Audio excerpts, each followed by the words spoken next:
This is The Fifth Estate, a conversation between young African scholars from the Fort Hall School of Government and Professor Mutahi Ngunyi. Last Sunday, Uhuru told us that he had lost a lot of friends. But at the Fort Hall School of Government, we want to assure him of our continued friendship.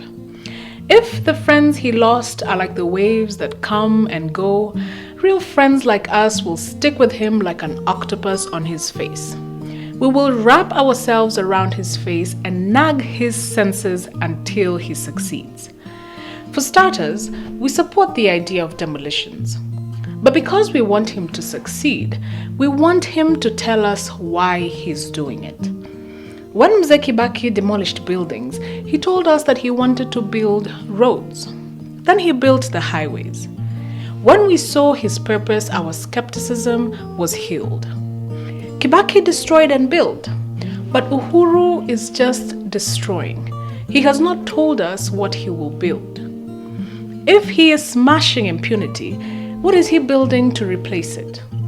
If he is demolishing corruption, what is he building in its place? As the real friends of Uhuru Kenyatta, we will not lie to him. To lie to him is to lose him as a friend. And as Nelson Mandela and Barack Obama taught us, every leader needs a cave of his own. This cave is a place of truth, a place of hard facts, a place where a leader holds conversations with himself. And Uhuru Kenyatta is in this cave. He is having conversations with himself. He is constructing his truth about Kenya under his leadership. And to lie to him in this state is to commit high treason. We have three truths for him. 1. Mzee Kibaki destroyed and built. Uhuru is just demolishing. He has not told us what he will build where he has destroyed. And we pray that he is not demolishing buildings to create riparian parks for frogs, snakes, and urban chambers for Nairobi dwellers. 2. Demolishing 4,000 buildings in Nairobi is an act of war without weapons. When Russia annexed the Crimea, they destroyed 1,500 buildings. When Iraq expelled ISIS in Mosul last year, they destroyed only 500 buildings. 4,000 buildings can only compare to the destruction in Syria. By the time Uhuru is done with the demolitions, Nairobi will look like a war zone, a Syria of types. And if this is what will bring order to Kenya, then the war waged by the green arm of government must continue. However, we must ask a question. Yes, we know that Uhuru has been having conversations with himself. And yes, his truth has led him to the path of demolitions. But this path has contradictions. Take Waititu, for instance.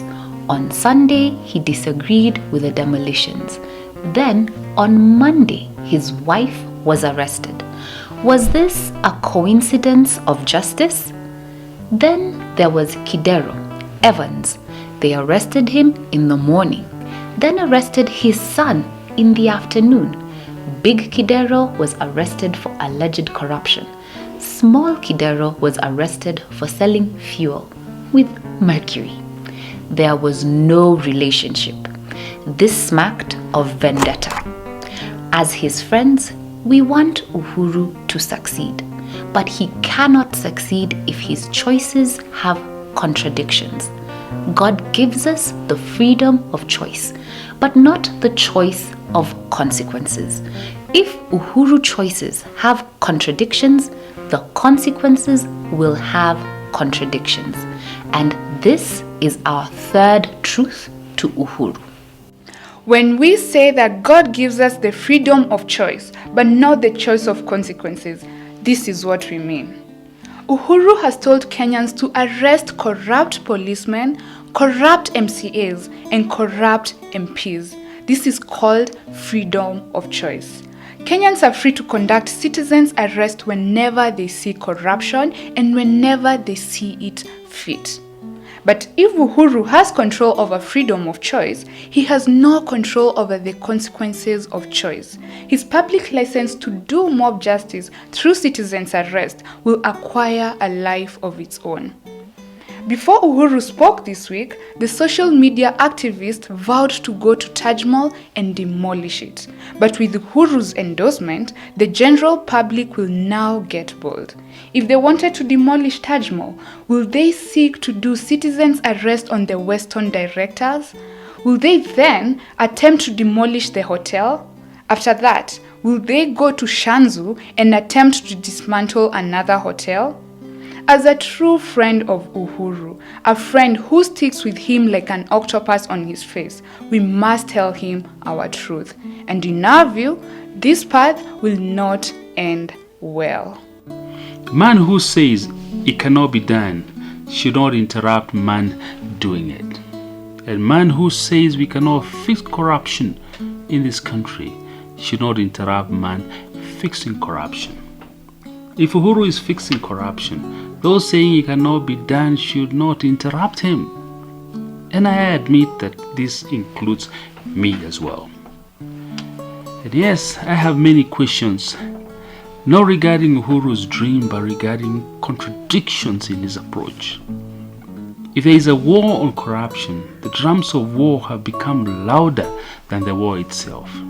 The dramatic arrests, the demolitions have become louder than the merit of the cases being presented in court. However, if I am the one saying it cannot be done and Uhuru is the one doing it, I should not interrupt him. And this is also true of William Ruto. I think he is a targeted man. However, Ruto should not interrupt the state aggression towards him. In fact, he should yield to it. The cost of losing a few buildings without a fight is nothing compared to the price of becoming president.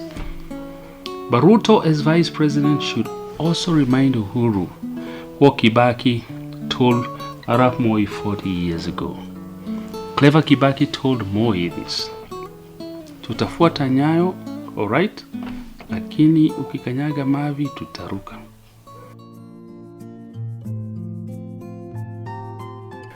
And now, our final thought. Mzee Kibaki demolished and built. But Uhuru is just demolishing.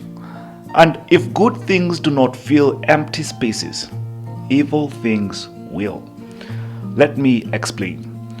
One day, Jesus cast out some demons. The demons obeyed and left the possessed man. But at this point, Jesus decided to give a lesson to his disciples. And he taught them this: if you cast out a demon from a man, the demon roams through waterless spaces in search of rest. If he finds none, he returns to the soul he left. If the soul he left is swept clean and empty, the demon says, aha. It rushes back to the waterless spaces, recruits 7 extra demons that are more wicked and evil than him. Then it returns to the empty soul, and the possessed man ends up worse than he was before. Uhuru is demolishing but not building, casting out demons but not filling the empty souls with positive things. If good things do not fill the demolished spaces, the demons of corruption will bring 7 more wicked demons, and the country will be worse off than when we had only one demon.